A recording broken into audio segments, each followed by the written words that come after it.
Hello everyone, welcome back to my channel. And हम लोग पढ़ने वाले हैं क्या टेबलेट। टेबलेट क्या होती है? Tablet compress solid unit doses form होती है जो विद कंटेंट मेडिकामेंट विद और विदाउट एक्सीपियंस, यानी एक्सीपियंस हो भी सकता है नहीं भी हो सकता है, पर वो मेडिकामेंट तो कंटेंट करती है ना। Compress solid unit doses form होती है। तो इस डेफिनेशन को तो आपको रटना पड़ेगा, इसमें मैं कुछ कर नहीं सकती, बट ऐसी भी कोई टफ नहीं है कि इसको रटना बहुत मुश्किल हो। Simple. Tablet is compressed. Tablets are compressed solid unit dosage form which contain medicament with or without excipients. Tablet दो चीज़ों से मिलकर बनती होती है, एपीआई और दूसरा होता है एक्सिपियंस। एक्सिपियंस हो भी सकता है नहीं भी हो सकता, ऐसा कह रहा है ये। फिर अगर बात करूँ टेबलेट के एडवांटेज की, तो सिंपलेस्ट ओरल डोजेस फॉर्म होती है। ऑफ कोर्स यार सिंपलेस्ट होती है, एडमिनिस्ट्रेशन ईजी होता है, ठीक है, और चीप होती है। अच्छा, मैं ना एक से ट्रिक से याद करवाती हूँ आपको ये सारा, ठीक है। चिंटू है, एक चिंटू नाम का एक लड़का है, ठीक है। अब इसको यूँ हुआ कि ये क्या है, ख़तरनाक वाला बीमार हो गया। अब इसको यूँ है कि मुझे टेबलेट खाऊं, तो उसके टेबलेट के एडवांटेज क्या क्या है और डिसएडवांटेज क्या क्या है, या मैं टेबलेट खाऊं या इंजेक्शन लूँ, इसको कंफ्यूजन है। तो उसने सबसे पहले देखा क्या, टेबलेट के एडवांटेज क्या क्या, फिर वो डिसएडवांटेज पे जाएगा। तो उसने देखा कि यार सिंपलेस्ट है तो मैं ले सकता हूँ, एडमिनिस्ट्रेशन इसका इजी है, अगर इंजेक्शन लगाऊंगा दर्द होएगा मेरे को, चीप है, सस्ती भी पड़ेगी मुझे, प्रिसीजन डोज देता है, मास्क टेस्ट मास्क हो जाता है। टेस्ट मास्क मतलब कि वी नो दैट कि जो ड्रग होती है वो कड़वी होती है ना, तो उसका टेस्ट मास्क करने के लिए हम लोग एक्सीपेंस वगैरह यूज़ करके उसका बल्क बढ़ा के टेबलेट फॉर्म में कन्वर्ट कर देते हैं, तो टेस्ट मास में हो जाता है। वेट की अगर बात करूँ तो वेट भी बहुत लाइट होता है। सस्टेन रिलीज का मतलब होता है कि इस ड्रग स्टमक में रिलीज़ ना होकर कहाँ रिलीज़ होएगी, स्मॉल इंटेस्टाइन में, तो सस्टेन रिलीज भी दे देती है। मतलब ये वाली क्वालिटी भी होती है एक टेबलेट में। वो डिपेंड करता है कि मैंने कोटिंग करी है या नहीं कोटिंग करी है तो स्टमक में रिलीज़ हो जाएगी, और कोटिंग करी है तो वो जाके कहाँ रिलीज़ होएगी, हमारे इंटेस्टाइन में, क्योंकि वो बेसिक मीडियम होता है। नेक्स्ट बात करो डिसएडवांटेज की, तो बच्चे और बूढ़े के लिए लेना इजी नहीं होता, ठीक है। Not useful for the unconscious patient. Suppose ये अनकॉन्शियस, इसने बोला कि यार मैं टेबलेट तब कौन सी कंडीशन में नहीं लूँगा, इतनी अच्छी टेबलेट है, पर मैं टेबलेट कौन सी कंडीशन में लूँगा। देखो मैं बच्चा बूढ़ा हूँ नहीं, तो मेरे को दिक्कत नहीं आएगी, ना ही मैं अनकॉन्शियस हूँ कि मुझे इंजेक्शन की अर्जेंट ज़रूरत है, ना ही मैं इमरजेंसी में हूँ इतना कि मेरे को है ना बिन, मतलब ऐसा भी नहीं है कि मैं थोड़ा सहन नहीं कर सकता, ठीक है। ये सारी इसकी, तो इसने देखा कि यार टेबलेट के कुछ डिसएडवांटेज भी है, कि ये है ना इस कंडीशन में यूज़ नहीं आते, इस समय हमको फिर इंजेक्शन का साथ लेना पड़ेगा, है ना। तो बस, तो इसने इस देखिए एडवांटेज और डिसएडवांटेज याद रख सकते हो, ठीक है।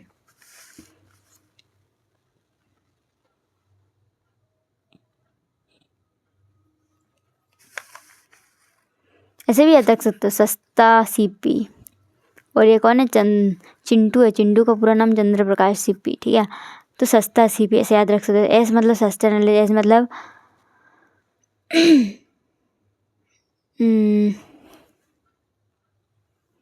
सिंपलेस्ट डोजेस फॉर्म, टी मतलब होता है टेस्ट मास्किंग, ए मतलब होता है क्या, एडमिनिस्ट्रेशन, ठीक है। सी मतलब होता है चीप, पी मतलब होता है क्या, प्रिसीजन, है ना। तो ऐसे है ना, इसको आप याद रख सकते हो। बाकी ये तो इजी से, कोई दिक्कत वाली बात नहीं है। अब है ना फिर से चिंटू ने बोला कि पिछले मैंने एक बनाई है टेबलेट, इसको बहुत इंटरेस्ट है टेबलेट बनाने में। तो चिंटू ने जैसे कॉलेज से निकला तो चिंटू ने बनाई टेबलेट। अब इसको यूँ है कि मैं अपने टेबलेट मार्केट में जब तक नहीं दे सकता जब तक मुझे जब तक मेरी टेबलेट परफेक्ट ना बनी हो। अब तुम्हारी टेबलेट परफेक्ट है या नहीं, उसको चेक कौन करेगा, क्वालिटी कंट्रोल वाला। तो ये जाएगा किसके पास, क्वालिटी कंट्रोल के बाद में।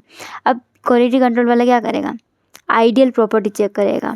आइडियल प्रॉपर्टी क्या होती है, आपकी जो मेडिसिन है प्रॉपर साइज शेप में है या नहीं है, चिप्स क्रैक्स और डिसकलरेशन या कंटामिनेशन तो नहीं है आपकी ड्रग में, आपकी टेबलेट में, और क्या उसके पास सफिशिएंट स्ट्रेंथ है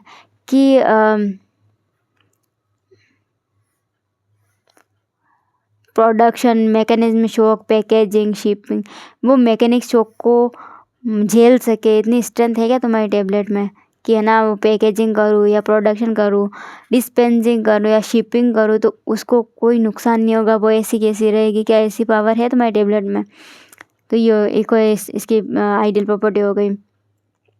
केमिकली फिजिकली स्टेबल होनी चाहिए भाई। केमिकल और फिजिकल का मतलब क्या होता है? केमिकल मतलब इंटरनली, फिजिकली मतलब बाहरी तौर पर स्टेबल होना चाहिए। ऐसा नहीं हो कि बाहर ही फिजिकल मतलब जो आंखों से दिखता है, केमिकल मतलब जो आंखों से नहीं दिखता, यानी कि जो भी अंदर वाली तो अंदर की साइड केमिकल रिएक्शन नहीं होनी चाहिए। ऐसा नहीं हो कि ऑक्सीडेशन वगैरह कुछ हो जाए और ड्रग ख़राब हो जाए मेरी। ऐसा भी नहीं हो कि कलर जो है उसका चेंज हो जाए, यानी कि फिजिकल चेंज हो जाए। तो केमिकल फिजिकली स्टेबल होना चाहिए।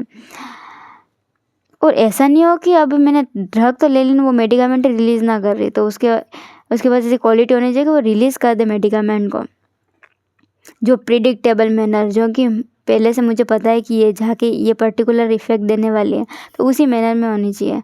Able to release medicament predictable manner. ठीक है,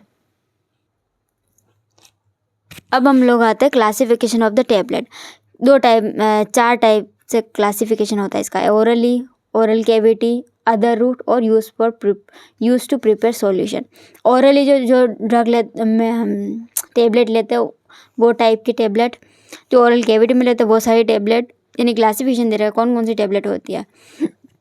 ठीक है, कंप्रेशन टेबलेट होती है, मल्टी कंप्रेशन टेबलेट होती है, सस्टेन रिलीज होती है, एंट्रिक कोटेड होती है, शुगर कोटेड होती है, फिल्म कोटेड होती है, चोवेबल होती है, जैसे चबा के खाता है ना, तो ये सारी कोटिंग करी होती है। इतने टाइप की कोटिंग होती है, कोटिंग वाली टेबलेट होती है, सबके अलग अलग काम है। ठीक है, और बकल टेबलेट जो ऑफकोर्स बकल में रखते हैं, सबलिंगुअल क्या तो जीभ के नीचे रखते हैं, ट्रोकिया यानी लॉजेंजेस में रखते हैं ना, डेंटल को दांत के लिए यूज़ करते हैं, तो ये वो वाली टेबलेट है।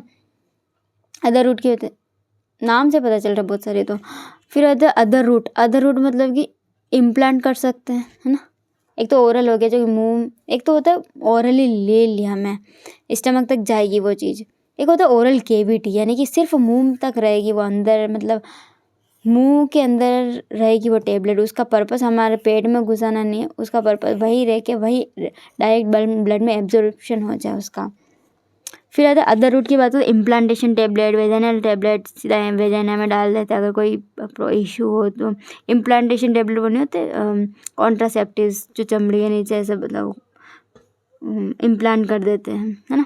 यूज़ टू प्रिपेयर सॉल्यूशन, और कुछ ऐसी टेबलेट जिनका यूज़ होता है सॉल्यूशन बनाने में। एफरवेसेंट टेबलेट, डिस्पेंसिंग टेबलेट और hypodermic tablet. And don't worry, अभी हम लोग इन सब सारी टेबलेट के बारे में डीपली पढ़ने वाले हैं, तो हमारी अंडरस्टैंडिंग और भी अच्छी हो जाएगी। फर्स्ट आते हैं जो कि ओरली ली जाती है, वो वाली टेबलेट की बात कर रहे हैं। कंप्रेस टेबलेट, ऑफ कोर्स भाई ग्रेन्यूल को कंप्रेस करके जो टेबलेट बनाते हैं वो कंप्रेस टेबलेट होती है। स्पेशल कोटिंग वोटिंग नहीं होती इसमें, वाटर सोल्यूबल है, इजीली है ना, रेपिड डिसइंटीग्रेट हो जाती है। डिसइंटीग्रेट मतलब ब्रेक डाउन हो जाना। ठीक है, तो अगर तुम इसे स्टमक में डालोगे ना सीधे टूट जाएगी। एक बार सिंगल कंप्रेस करके बनाई हुई है। मल्टी कंप्रेस क्यों होती है कि एक बार कंप्रेस कर दिया, दोबारी बार वापस कंप्रेस कर दिया, ऐसा, तो मल्टी कंप्रेशन हो गया वो। तो इसमें आप 2 पॉइंट लिख सकते हैं, प्रिपेयर कैसे हुई है और पर्पस क्या है ऐसा बनाने का। तो प्रिपेयर कैसे हुई है, 2 से ज़्यादा लेयर का कंपोज करके जो टेबलेट बना तो मल्टी कंप्रेस टेबलेट हो गई। इसका रीज़न क्या है, ये उन टेबलेट के लिए यूज़ किया जाता है जो कि उसमें इनकम्पेटिबल सब्सटेंस होते हैं 2 से ज़्यादा। ठीक है, इसलिए, और उसमें लेयर्स होती है, कंप्रेस, कोटेड और मल्टी लेयर। फिर आता है नेक्स्ट सस्टेन टेबलेट। प्रिपेयर कैसे करते हैं सस्टेन को, हार्ड कंप्रेशन, यानी बहुत ज़्यादा तेज़ से दबा के हार्ड कंप्रेशन करके बनाते हैं। और पर्पस क्या हो गया, long duration of the action, ताकि है ना, हार्ड का मतलब क्या हो गया, अपन ज़्यादा अमाउंट में वो एक्सीपियंस वगैरह यूज़ करिए, एकदम झाड़ा सा बनाया, अब क्या होएगा कि ऑफकोर्स यार कि उतना ज़्यादा घुलने में भी टाइम लगेगा, जब घुलेगा धीरे से तो ऑफकोर्स अंदर से मेडिकामेंट भी धीरे धीरे रिलीज होएगा, तो वो वाला सीन है। एंट्रिक कोटेड की बात करें तो यहाँ पे एंट्रिक कोटेड करते हैं टेबलेट पे, ताकि वो स्टमक से बिना चेंज हुए पास हो जाए और जाके एब्जॉर्ब कहाँ पर हो, इंटेस्टाइन में। अगर स्टमक में टूट गई, ब्रेकडाउन हो गया तो वहीं एब्जॉर्ब हो जाएगी, पर हमें करवाना है एब्जॉर्ब कहाँ पर, इंटेस्टाइन में। दैट्स वाई हमने क्या करी, एंट्रीकोटिक यानी एंट्रीकोटिक टेबलेट का यूज़ ये है भी।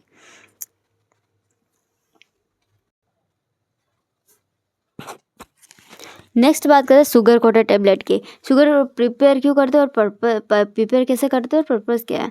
प्रिपेयर तो हम लोग करते हैं कि हम शुगर की लेयर चढ़ा देते हैं ना, तो उसे शुगर कोटेड बोल देंगे। पर्पज़ क्या है, टेस्ट को मास्क करने के लिए और स्मेल को मास्क करने के लिए और अपीयरेंस को अच्छा बनाने के लिए हम लोग क्या करते हैं, शुगर की कोटिंग कर देते हैं। फिल्म कोटेड टेबलेट की अगर मैं बात करूँ तो इसमें हम लोग पॉलीमर की लेयर चढ़ा देते हैं, किसके ऊपर, टेबलेट के ऊपर। पर्पज़ क्या है कि हमें टेबलेट के ऊपर एक स्किन बनानी थी। एक नॉर्मल टेबलेट ऐसे दिख रही जैसे दिख रही है, जिसकी डस्टिंग वगैरह हो सकती है, लेकिन अगर मेरे को एक स्मूथ दिखानी है एकदम, या कभी कभी ऐसी टेबलेट देखोगे ना एकदम स्मूथ होती है बिल्कुल ही, आयरन की टेबलेट खाई हो कभी तो उसके ऊपर ये होता है फिल्म एकदम पॉलीमर की लेयर चढ़ा देता है, क्या हो ये वो उसकी स्किन से मतलब एकदम सेफ दिखे और अच्छी दिखे, है ना। एग्जाम्पल भी दे रखा है इसका, एंटीबायोटिक, ठीक है। पॉलीमर कौन सा इसका था, हाइड्रोक्सी प्रोपाइल सेल्यूलोज, ठीक है। चावेबल टेबलेट वो जो जिनको चबा खाते हैं और बनाते कैसे, बेसिक लेयर से बनाते हैं। और पर्पज़ क्या है, पेशेंट इजीली एडमिनिस्ट्रेशन चिल्ड्रन और Elder who have a difficult in swallow. जो बच्चे और बूढ़े होते हैं ना, इनको स्वेलो करने में दिक्कत आती है, इसलिए चोवेबल टेबलेट अच्छे वो चबा चबा खा जाते हैं, ठीक है, जैसे एंटासिड होती है ना। नेक्स्ट टेबलेट पे आता है हम लोग कौन सी, ऑरल कैविटी के लिए जो यूज़ करते हैं, administration into the mouth but not swallow, मतलब मुंह में तो लेते हैं पर स्वेलो नहीं करते, उसको मुंह में ही रखते हैं, ठीक है, वो वाली टेबलेट ओरल कैविटी वाले। बकल टेबलेट बोल दे तो बकल टेबलेट यानी बकल पाउच में हम लोग उस टेबलेट को क्या है रखेंगे, ठीक है, गम्स एंड लिप्स के बीच में। क्या होएगा, वहीं पर वो धीरे धीरे है ना डिसइंटीग्रेट होएगी और एब्जॉर्ब हो जाएगी सीधा सीधा ब्लड में विदाउट पासिंग जीआईटी। जीआईटी में जाए बिना डायरेक्ट ब्लड में एब्जॉर्ब हो जाएगी, नस से होते हैं ना उसमें। कॉमन लाइन इन ऑल, ठीक है, जैसे प्रोजेस्टेरोन टेबलेट हो गई एग्जाम्पल के लिए।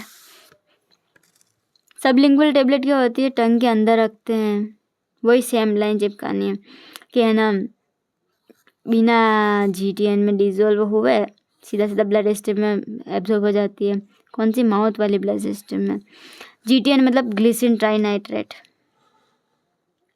ठीक है। लोजेंजेस की बात करूँ तो प्लेस सबको पता ही है कहाँ होते हैं और यूज़ क्या है इसका, थ्रोट वगैरह, कफ वगैरह हो गया, कॉमन कोल्ड हो गया हो। फिर सेम लाइन चिपकाने हैं, डिजोल्व नहीं होती, डायरेक्ट ट्रोंकिया में चली जाती है। डेंटल में इसमें भी सेम लाइन चिपका सकते हो। Place insert into the empty socket of the teeth, यानी कि ये तुम्हारा दांत है और इसका जो एम्प्टी सॉकेट है उसमें। यूज़ क्या है, prevention from the bacteria, bacteria से बचाने के लिए। होता है ना कि दांत में कोई ऑपरेशन वगैरह करवाया, अब उससे बचाना है दांत को, ठीक है। फिर आता है third tablet admission by the other root.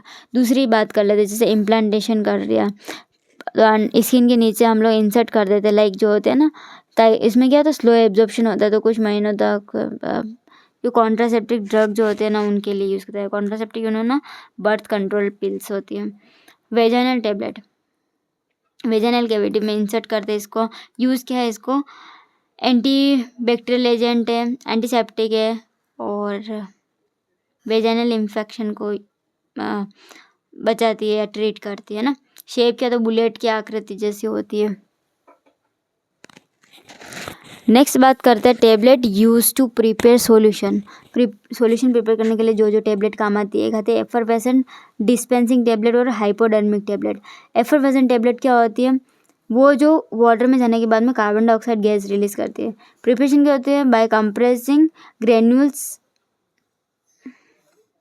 Granule के एफरवेसेंट साल को हम लोग कंप्रेस करके बनाते हैं। कौन कौन, सोडियम बाइकार्बोनेट और सिट्रिक एसिड को या टार्ट्रिक एसिड को हम लोग कंप्रेस करके फिर उनके ग्रेन्यूल्स को कंप्रेस करके हम लोग बनाते हैं ये वाली टेबलेट। ये क्या होता है, जैसे पानी में जाएगी क्या होगी, कार्बन डाइऑक्साइड रिलीज करेगी। डिस्प्रिन की बात करते हैं, एग्जाम्पल इसका डिस्प्रिन है, ठीक है। अब डिस्पेंसिंग टेबलेट की अगर मैं बात करूँ तो ये टेबलेट जो लार्ज अमाउंट पे API कंटेंट करती है, और इसको है ना मेरे को अगर यूज़ करना है ना तो मुझे इसको पहले क्या करना पड़ेगा, पानी में मिलाना पड़ेगा, फिर मैं इसका यूज़ कर सकती हूँ। ठीक है। वह था हाइपोडर्मिक टेबलेट। वो टेबलेट होती है tablet dissolve in the sterile water and water for the injection. अच्छा, मुझे है ना इंजेक्शन के लिए वाटर बनाना है, तो इस टेबलेट को मैं पानी में डिजोल्व कर दूँगी स्टेराइल वाटर में, और फिर इंजेक्शन में भरूँगी, फिर मैं ब्लड स्ट्रीम में छोड़ूंगी। इस टाइप के ये हाइपोडर्मिक टेबलेट्स होते हैं। सो आई होप आपको ये लेक्चर अच्छा लगा होगा। तो अब नेक्स्ट लेक्चर में पढ़ेंगे कि एक्सिपेंट्स कौन कौन से यूज़ होते हैं। सो गाइज आज हमने क्या क्या पढ़ा। हमने पढ़ा टेबलेट के बारे में, उसके एडवांटेज डिसएडवांटेज पढ़े है ना, और उसके बाद में उससे आइडियल प्रॉपर्टीज़ देखी हमने। फिर हमने देखे टाइप्स कि कौन कौन से टाइप की टेबलेट होती है। नेक्स्ट लेक्चर में हम लोग पढ़ने वाले एक्सिपेंट्स क्या होते हैं। ठीक है, तो मिलते हैं नेक्स्ट वीडियो में, तब तक के लिए बाय बाय।